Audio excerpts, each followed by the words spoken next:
really bizarre because everybody, there's so many people in this city to watch Eurovision, but the fans and the media, they kind of blend into one. So they all I was actually at a pedestrian crossing and one guy asked for my autograph as we were crossing and the car started coming. Like, it was that crazy and it's so intense. And, just having fans outside of Australia, from all over the world, that was just such an amazing experience. And, also having my song chart in Europe and other parts of the world, it was just surreal. And hopefully I'll follow that up with new songs and keep that up. Oh, absolutely. I think they're going to want to hear more of you, and you've got more to give.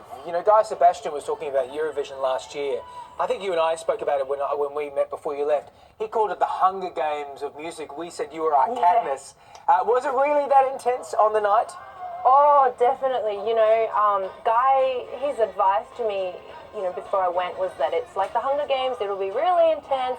You will be super tired, but try and enjoy it. And I really felt that, that was the right advice because it was so intense. I was so tired, so exhausted, but I was like, it's the best experience of my life, so I better enjoy it. And it was just, nothing like it in the world where there's just all these countries come together and we're all united in the name of music, and it was just such an experience. Dami, words to describe.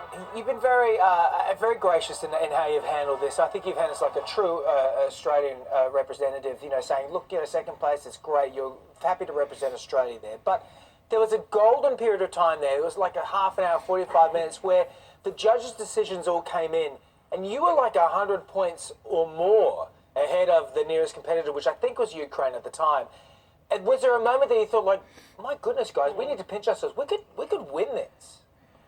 Oh, yeah, totally. When that was happening, when, I was sitting there with, my family and my team and just seeing the score go up and, Australia was called like every second time as, the top points, 12 points from all these countries, and we were sitting right at the top for such a long time. And yeah, that was really incredible. Just, I think I really enjoyed it at that time, rather than being nervous or, I knew it didn't mean that I was definitely winning or anything, but I just was really enjoying that moment where I was going, well, I must have done something right for so many countries to like my performance, and that felt really, really great. I don't think you put a step wrong.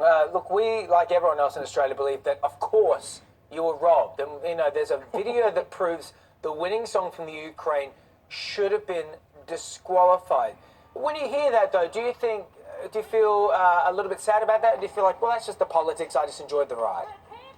Oh, there's always going to be lots of different opinions and whatever, but for me, it was just important to be a good sport, and whatever the umpire says is, I guess that's the decision.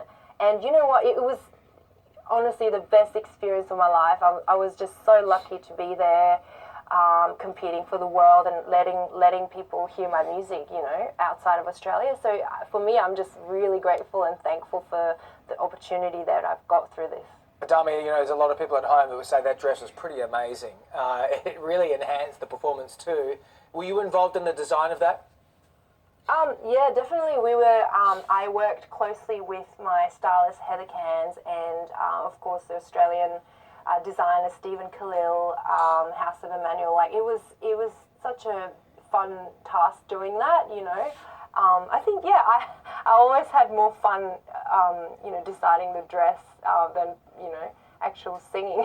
Whatever. It was just such a great thing for a girl, I guess, to experience, and to work with that high-end designer was awesome, and I really enjoyed rocking the big dress and the big train.